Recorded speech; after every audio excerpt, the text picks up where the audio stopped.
Does it even need to be said that I love this game? I don't think so. I think y'all probably would have guessed that.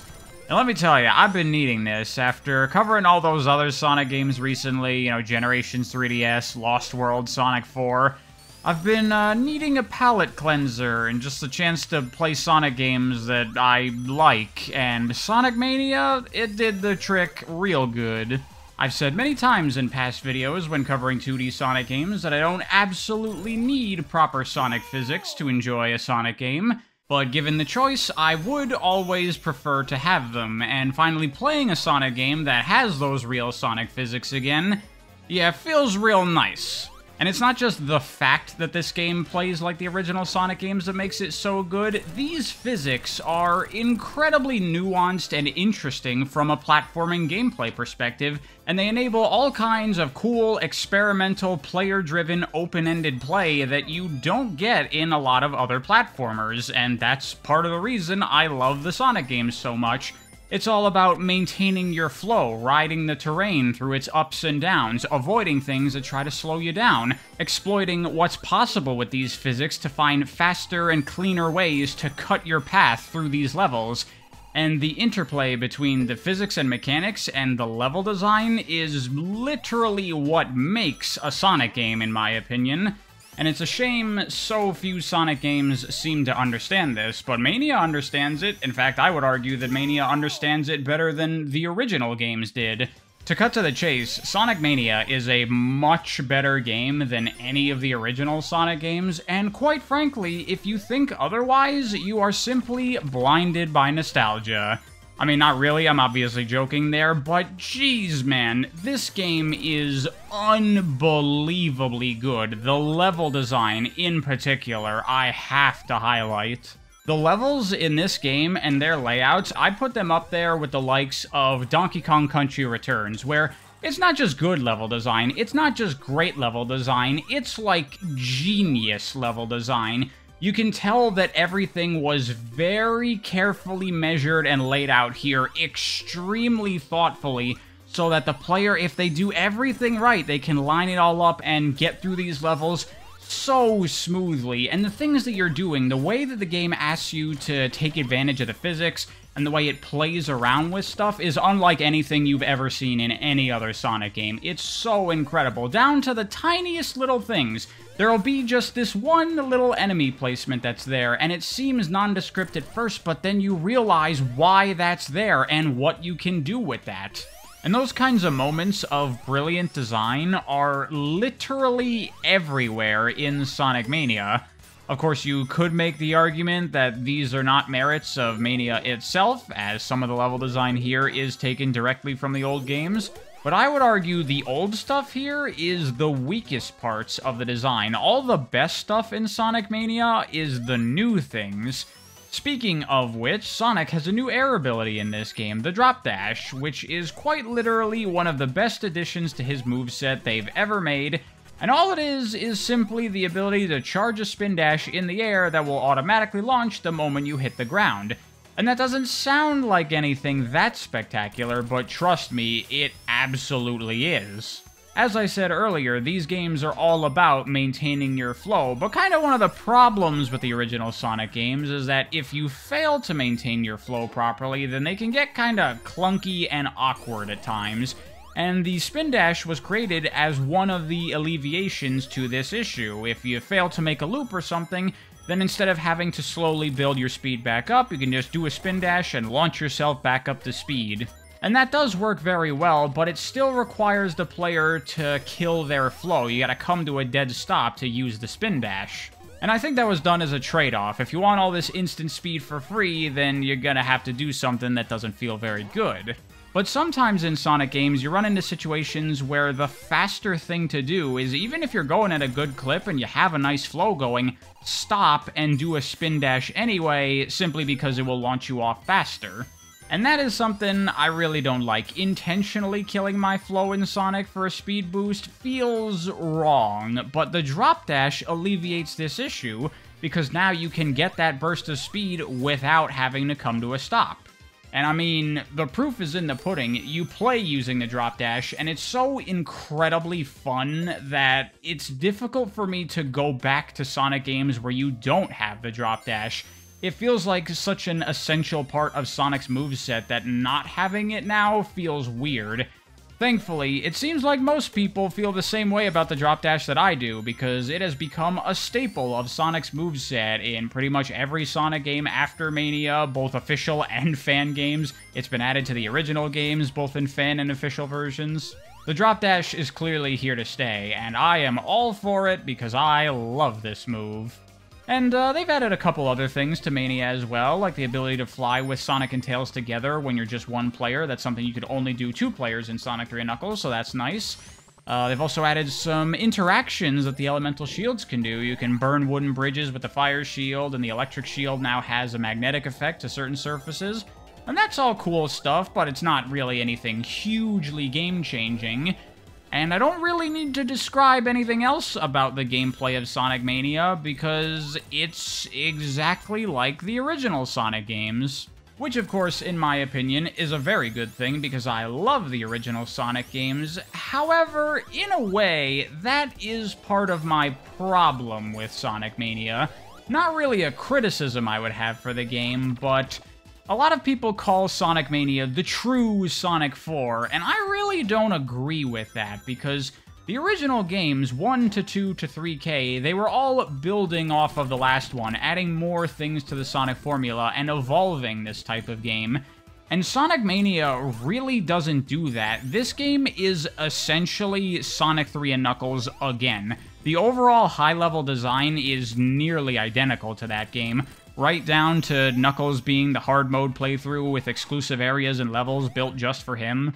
And as great as Sonic Mania is, I think I would have preferred a sequel to Sonic 3 and Knuckles rather than a rehash. Because while this game shares all the same wonderful strengths of the original games, it also retains all of their weaknesses and problems and design flaws. The only issue I think the original Sonic games suffered from that Mania does not is the inconsistency. You know, some zones could definitely be better than others, whereas in Sonic Mania, I enjoy every single normal level in this game. But that's the thing, I say normal level because this game has a Sky Chase level, just like Sonic 2 did. And I get it, this game is bringing back stuff from the original Sonic games, but Sky Chase was a boring, bad auto-scroller back then, and it's still a boring, bad auto-scroller here. Why would you choose to bring this back? This game also suffers from the typical boss problem that many Sonic games do. Granted, these bosses are better than your typical Sonic fare, but they're still not great. Not to mention that this game retains the limited lives and scoring system of the original games, which by the time of Mania's development, it was beyond well understood that players did not like live systems, and that nobody cares about scores in games like this, at the very least without a ranking system of some kind. It's as if Mania, as a game, refuses to acknowledge the possibility that the original Sonic games had flaws, and so everything that they did was amazing, and we need to recreate all the aspects of those games. And that's not what I want. I want a game that evolves Sonic and takes it to that next step. I want a game that reevaluates all the aspects of Sonic and asks, what can we do to improve, what can be changed, and what can be gotten rid of because it's more detrimental to the experience than it is beneficial. Like, one example is when you're playing as Sonic and you get the elemental shields, they give you their special actions just like 3 and Knuckles did. But also, just like 3 and Knuckles, they replace your air action, which was fine in that game because the Insta-Shield had limited applications, but the Drop Dash is an incredible move that I want to have at all times, and so losing access to that move because I only have one button in this game, it kinda sucks and sometimes motivates me to not get shields, which is a weird thing for a player to do, to not want a power-up. And if we simply said, you know, maybe the one button thing from the original Sonic games is detrimental to this game's design, we could fix this problem. But no, because it's gotta be like the old Sonic games, and I struggle to see how that makes the game better. Mania is exactly what it says on the tin. It is a 2D Sonic game just like the old 2D Sonic games. flaws and all, and that's not what I would have preferred. But considering this game is better than the old Sonic games in every regard, including the flawed aspects, it's hard to complain that much because it's just so much goddamn fun. Like, take special stages, for example. On principle, I'm really not a fan of these because they're usually very frustrating or boring minigames that are, at best, nowhere near as fun as the core gameplay that I'd rather be doing, and I feel they can mess with the pacing of a Sonic game quite a bit. And Mania has all those same problems, but these special stages are perhaps the best in the whole series. I quite enjoy them, and they're very fun. You're running along a Mode 7 racetrack, and there's a UFO carrying the Chaos Emerald, and you gotta catch up to it, but you're too slow. To speed up, you have to collect blue spheres, but also you have to collect Yoshis to keep your timer going. So there's a balance you need to strike between collecting blue spheres, collecting Yoshis, and also not taking too long and letting the UFO get too much of a head start that would be difficult to catch up to. Plus there's also the track itself, avoiding hazards and pits, and making decisions about which path you want to take. There are shortcuts that you can find. And the controls also have some depth here as well. Turning on the ground and turning on the air have slightly different properties. In the air, you have less control, but you can make tighter turns, better for cornering. Plus, of course, the fact that this is kind of platforming is something I appreciate. These special stages are solid. They're good. I like them. That's Sonic Mania in a nutshell for you. It's exactly like the old Sonic games, but better. And complain as I might, I'll still take it, because this game is really, really, really, really, really good. Though I would have, at the very least, preferred if this game didn't reuse zones from the old games. I would have much preferred entirely new zones. But we got what we got, and it's still very good. I would argue that every zone here is better than the originals, so again, I'm not going to complain too much. I guess I should mention Encore Mode briefly. It's okay, it's fine. They remix all the level design, and now you play through the whole game as a team of all the characters. You get 2 characters at any given moment, and you can swap between those 2, and then monitors will randomly add new characters to your team and swap them out, so it's a very dynamic and adaptive playthrough using whatever you have at the moment, and it's kind of fun, but it feels very much like a gimmick. I prefer just pick a character and play as that character, and the level design isn't hugely modified here, so it mostly does just feel like doing another playthrough of Sonic Mania. But another playthrough of Sonic Mania sounds good to me, so it's fine, it's fun. Speaking of Encore Mode, we should talk about the 2 new characters in this game, Mighty and Ray from Sega Sonic the Hedgehog. Weird picks, in my opinion. When they said they were going to be adding 2 new characters to Sonic Mania, I was like, oh yeah, Amy and Metal Sonic. And then it's these 2 that literally no one cares about. Okay, sure. As far as movesets go, Mighty is a bit underwhelming. He has his hammer drop that just shoots him down at the ground, and then he bounces a little bit. But it's not like the bubble shield bounce, you get like no height off of this thing, so the main function of the hammer drop is just if you quickly need to drop from a big fall or something like that. It has very, very few applications. It's honestly kind of a bizarre move for how little use you get out of it, and I think with a little bit of adjusting it would have been a lot better. Instead of bouncing, if you could drop into downward slopes and convert his drop speed into rolling speed, now that could have been very cool, but sadly that's not how it works. Mighty's not so great. He also has a passive ability where if he's curled in a ball, then he won't take damage from spike-based attacks, which is nice, but not a mind-blowing ability or anything. So yeah, Mighty, not my favorite character to play as. Ray, on the other hand, just straight up has the cape from Super Mario World. You glide, and you can rise and fall, and gain height as you go, and you might be going, Pariah, can you use this ability just like Mario World to fly over things ridiculously? Well, it's a little bit more difficult here because Sonic levels have a lot of stuff in your way, but yes, you absolutely can. I'm not too great with it, but if you check out a speedrun of this game as Ray, it is ridiculous.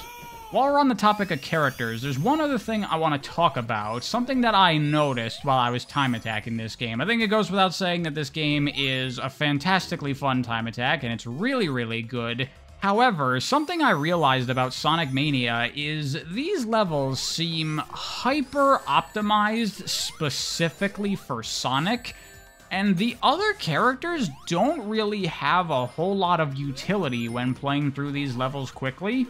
A couple of small shortcuts here and there. Like I said, I don't know the fancy stuff with Ray. Obviously, Knuckles has his exclusive areas and everything, but for the most part, you play through the game with the other characters like 80 to 90% the same as how you play through it with Sonic. The levels here just don't give you a lot of opportunities to flex the character's abilities and utilize them for cool shortcuts and stuff. And by the time I got to my 4th or 5th go-around time attacking all these levels, I wasn't really into it as much anymore because it kind of felt pointless, because I was mostly just doing the exact same things I did in my Sonic playthrough, and my Tails playthrough, and half of what I did in my Knuckles playthrough. Part of the reason for alternate playable characters in Sonic games is that they're supposed to give you a very different experience playing through the same levels, but Mania's levels just don't really allow for that. That is the one thing I would say this game doesn't do as well as other Sonic games. 3 and Knuckles, I think, does a much better job with this. Not to mention the advanced games, which I think are the kings of variety when it comes to playing as different characters. Even trying to change things up a bit, doing the Encore levels for Mighty and Ray's time attacks, it didn't really make that much of a difference because the levels aren't significantly changed. So that was a bit of a bummer for me with Sonic Mania. Time attacking is my favorite thing to do in Sonic games, and usually doing it with different characters, you get a different experience that feels worthwhile, and that's just not the case here with Mania.